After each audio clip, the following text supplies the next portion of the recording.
All right, guys, welcome. My name is Shane Werthner. I am here from Athletistry Ballet Strong, and today we're going to be talking a little bit about rond de jambe from side to back, because this is one of the things that I see quite often is a challenge for a lot of dancers that we work with. So if you've come to this video, you may have just found it randomly on YouTube, or you may have been directed here from our Reels on Instagram. If so, thanks for coming on. Make sure that you subscribe, follow, because we're going to be continuing to do a lot of tips like this as we go. And every time we do a reel, we'll do a new technique tutorial. So we get a little bit more in-depth, and I can explain it a bit more than just some 15-second little video. All right. So when we go from side to back, now this is really, I want to talk first of all about how we get to these positions, and then how we can strengthen and how we can improve them for your dance technique. So one of the things that we often see is that when we go from, so let's say, tendu à la seconde or tendu décolleté, as we go to the back, that heel starts to come up and we get to the back and that leg stays turned in. Now this really starts to originate because what happens is we try to keep these hips super square. So for most of you, you've probably been told at some point through your ballet training to have your hips and your shoulders facing straight to the front. What I would like you to start to think about is that maybe we need to add another point of contact of what we can keep to the front, because what we need to allow to happen is some hip rotation. Now, when we do this rond de jambe, the first thing I want you to be thinking about is that your hips don't necessarily need to stay to the front, but your hip needs to open so that we can fully access the rotation of the glute in the leg that's doing the rond de jambe. So if you watch my leg now as I go from side to back from this tendu, this hip can open, allowing me to keep rotation through the leg while my shoulders and my rib cage continue to face to the front. Okay, so we're not letting this open with the hip, and we're also not trying to keep the hip super square. And what I want you to also think about is that we have 6 points that we have to go through in a rond de jambe. So I'm going to do the full rond de jambe for you now so you can see. If we go from devant, now we have to go through écarté devant, through à la seconde, through écarté derrière, all the way to arabesque. And now if you know the rules of tendu, to close from a tendu back, the heel has to come forward first. So my heel is coming forward, I'm coming through that first position, my heel continues to come forward, and then I point my foot as I go through to tendu front. All right, so really important here, as I'm coming from this à la seconde through the écarté derrière, that I'm trying to keep my heel of my working leg pointing to the front.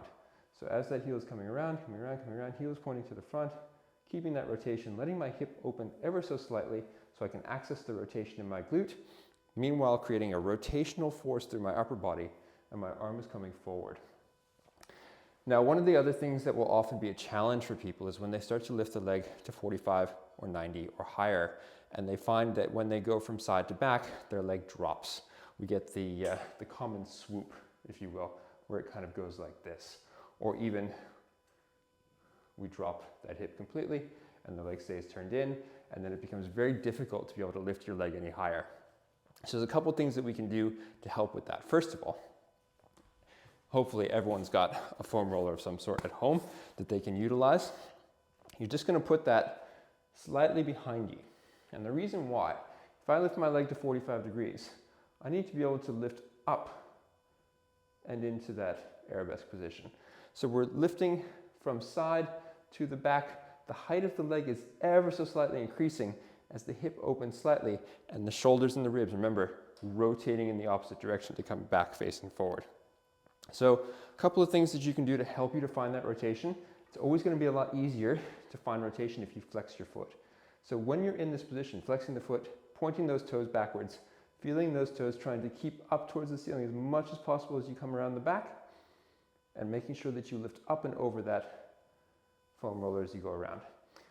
Finding that flex position, really going to help with rotation. Lifting up and over, going to make sure that your leg doesn't drop, and then allowing that hip to slightly open is going to make sure that we keep that rotation through the leg the entire time.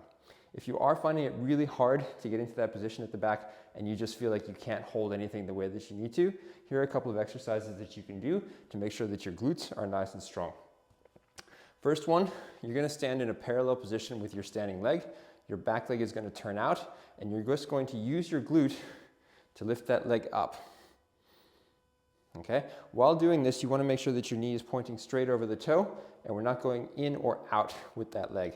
So you're working on stabilizing the hip and the knee on that standing leg, and then the back leg is working through the glute. We'll just come back this way, through that glute as we lift the leg, not arching into the back to lift the leg. Another one that we can work on for rotation is when we come down to the floor, into a plank position, lifting the knee up, rotating the leg, really squeezing the glute. You can even extend from there, come back in, rotate in and down. These are two of my favorite exercises for working on rotation, accessing the rotators against that hip stability and making sure that we can really maintain rotation of the leg throughout the entire rond de jambe. Be sure to comment, guys, if you have any questions. I'm happy to answer anything that you come out with, and I look forward to seeing you in another video.